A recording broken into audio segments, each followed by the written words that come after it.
आज तो दिवस उजाडला होता. सीमाच्या आयुष्यातला सर्वात मोठा दिवस, तिचं लग्न. सकाळपासून घरात गडबड होती. ढोल, ताशे, नातेवाईक, हसणं, खेळणं. पण या सगळ्या गडबडीतही सीमाच्या मनात एक वेगळी शांतता होती. ती नवरीच्या वेशात बसली होती. लाल साडी, हातात हिरव्या बांगड्या, कपाळावर कुंकू. आज ती खूप सुंदर दिसत होती. पण तिच्या डोळ्यात हलकीशी ओल होती. आई तिच्या जवळ बसली होती. "काय ग, एवढी शांत का?" सीमा हळू आवाजात म्हणाली. "आई, आज मी खरंच जाणार ना?"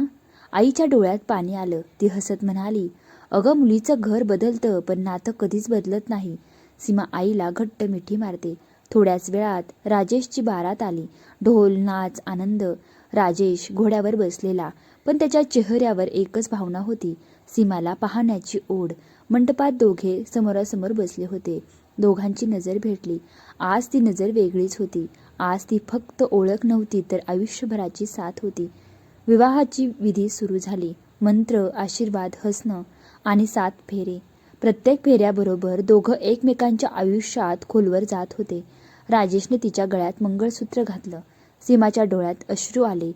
ती आता सीमा नव्हती फक्त, तर राजेशची सीमा झाली होती. विवाह संपला. आता वेळ आली निरोपाची. घरासमोर गाडी उभी होती. आई, बाबा सगळे उभे. सीमा रडत होती. ती आईच्या गळ्यात पडली. "आई, मला नाही जायचं." आई डोळ्यातलं पाणी लपवत म्हणाली, "जागं, तुझं घर आहे आता तिथे." बाबा शांत उभे होते, पण त्यांच्या डोळ्यात सगळं दिसत होतं. सीमा त्यांच्या पाया पडली.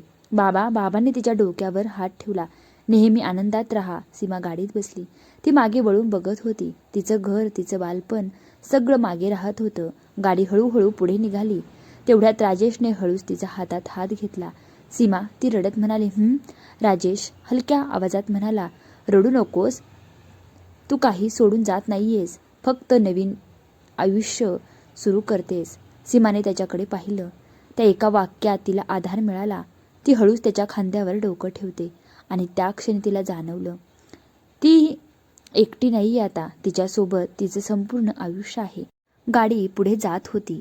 मागे सगळं राहत होतं, पण समोर एक सुंदर आयुष्य तिची वाट पाहत होतं. शेवट नाही, ही तर सुरुवात आहे. व्हिडिओ आवडला तर नक्की लाईक, शेअर करा आणि चॅनलवर नवीन असाल तर नक्की चॅनलला सबस्क्राईब करा. आपण भेटूया उद्याच्या एपिसोडमध्ये. तोपर्यंत सर्वांना माझ्याकडून नमस्कार. आणि हा व्हिडिओ कसा वाटला ते कमेंट करायचं आहे. आता उद्यापासून नवीन आयुष्याची तिची सुरुवात कशी होणार आहे आपण ते उद्याच्या व्हिडिओमध्ये पाहणार आहोत. सर्वांना माझ्याकडून नमस्कार.